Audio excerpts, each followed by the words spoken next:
अस्सलामुअलैकुम नाजरीन, मैं हूं doctor Abdul mannan, homeo physician. आज हम बात करेंगे एपिडाइमस सिस्ट के बारे में। ये क्यों होती है, इसकी क्या क्या अलामतें होती हैं और इसकी क्या क्या वजूहात होती हैं और होम्योपैथी में इसके लिए कौन कौन सी मेडिसिन आती हैं। तो सबसे पहले हम बात करते हैं कि एपिडाइमस सिस्ट कैसे होती है। जो आपके टेस्टिस होते हैं उसके ऊपर एपिडाइमस होता है। एपिडाइमस जो होता है, ऊपर वाला हिस्से को हम हेड बोलते हैं, सेंटर वाले हिस्से को हम उसका मिड बोलते हैं और नीचे वाले हिस्से को इसका टेल बोलते हैं। ज़्यादातर ये जो एपिडाइमस सिस्ट है ये ज़्यादातर हेड के ऊपर वाले हिस्से में जाकर होती है और ये छोटी सी वहाँ पे शुरू में एक दाने के बराबर साइज़ की सिस्ट बनती है जिसमें हल्का हल्का सा पेन भी रहता है और उसके बाद वहाँ पे स्वेलिंग भी हो सकती है। उसके साथ साथ वहाँ पे हैवीनेस भी हो सकती है, वज़न वगैरह का एहसास फील हो सकता है। तो इस तरह की अलामतें जो हैं एपिडाइमस सिस्ट में देखी जाती हैं। अब हम बात कर लेते हैं इसके काज के बारे में, इसकी क्या वजूहात है बनने की। ज़्यादातर इसकी जो वजूहात हैं वो अननोन है, यानी अभी तक कोई इसकी ख़ास वजूहात जो है वाज़ेह नहीं है। लेकिन ज़्यादातर देखा जाता है कि जो ट्रॉमा वगैरह कोई हो जाता है, वहाँ पे कोई चोट वगैरह लग जाती है, कोई गेंद वगैरह लग गई, कोई खेलते वगैरह टाइम या फिर किसी वजह से भी, तो उसमें आपको वहाँ पे सिस्ट के बनने के चांसेस बढ़ जाते हैं। तो उसके साथ साथ जब आपको ये मसला पैदा होता है तो ये कुछ सिम्टम आपके अंदर देखने में आते हैं कि वहाँ पे हल्की सी पेन वगैरह रहती है, हल्का सा दर्द रहता है, ज़्यादा तेज़ नहीं होता है लेकिन बहुत स्लो आपको वहाँ पे फील होता है कि कोई पेन वगैरह वहाँ पे महसूस करते हैं।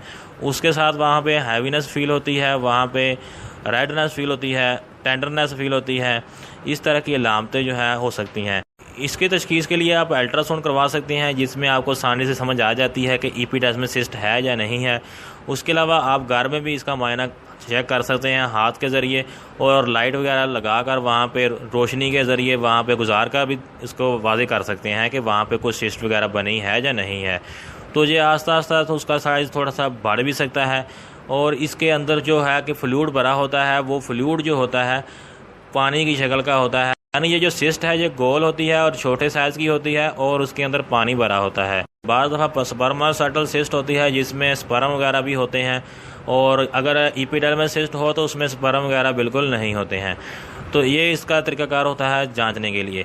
तो उसके अलावा इसके जो नुकसानात हैं उसमें आपको वहाँ पे पेन रह सकता है, बाज़ दफ़ा वहाँ पे नाली जो है यानी एपिडाइमस सिस्ट जो है उसकी जो नाली है वो बंद हो सकती है, जिसकी वजह से सिस्ट बनने से वहाँ पे जो स्पर्म हैं वो गुजरने में उनको मुश्किल हो सकती है। तो आपको बांझपन का मसला बन सकता है, यानी बेऔलादी का मसला बन सकता है, इनफर्टिलिटी का मसला बन सकता है।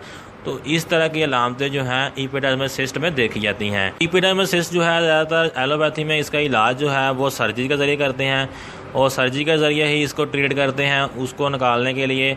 तो होम्योपैथी में जो इसके लिए मेडिसिन आती हैं वो बहुत ही इफ़ेक्टिव हैं। अगर आपको एपिडाइमस सिस्ट होती है तो आप होम्योपैथी मेडिसिन से ही कवर कर सकते हैं और इसका साइड इफ़ेक्ट भी कोई नहीं है और इसको लगातार 2 से 3 महीने अपने यूज़ करना होता है। इसके लगातार इस्तेमाल से जो कि ख़ासकर आपके अलामतों के ऊपर होता है तो उस पर आप इनको मेडिसिन को यूज़ करके इसको ठीक कर सकते हैं। तो अब बात करते हैं एपिडाइमस सिस्ट की जो होम्योपैथी मेडिसिन आती हैं उसके बारे में, जो कि बहुत इफेक्टिव हैं। अगर आप इनका इस्तेमाल करते हैं तो आप बगैर किसी परेशान के इसका हल देख सकते हैं। तो इसके लिए जो होम्योपैथी मेडिसिन आती है, नंबर 1 मेडिसिन है वो है थूजा 1M। इसको आपने सिर्फ रात को यूज़ करना होता है, 2 ड्रॉप ज़ुबान पर डालने होते हैं और इसको डालकर आपने सो जाना है और इसकी एक ही डोज डेली आपने लेनी होती है। दूसरी मेडिसिन है एपस मेलिफिका। एपस मेलिफिका को 30 की पावर में लेना होता है। इसके भी 2 ड्रॉप आपने सुबह के वक्त लेने होते हैं, इसको डेली सिर्फ सुबह के वक्त ही लेना होता है। तीसरी मेडिसिन है रेडोडेंड्रॉन। रेडोडेंड्रॉन जो है ये उसको आपने 30 की पावर में लेना होता है। इसके 2 ड्रॉप आपने दोपहर के वक्त इस्तेमाल करने होते हैं।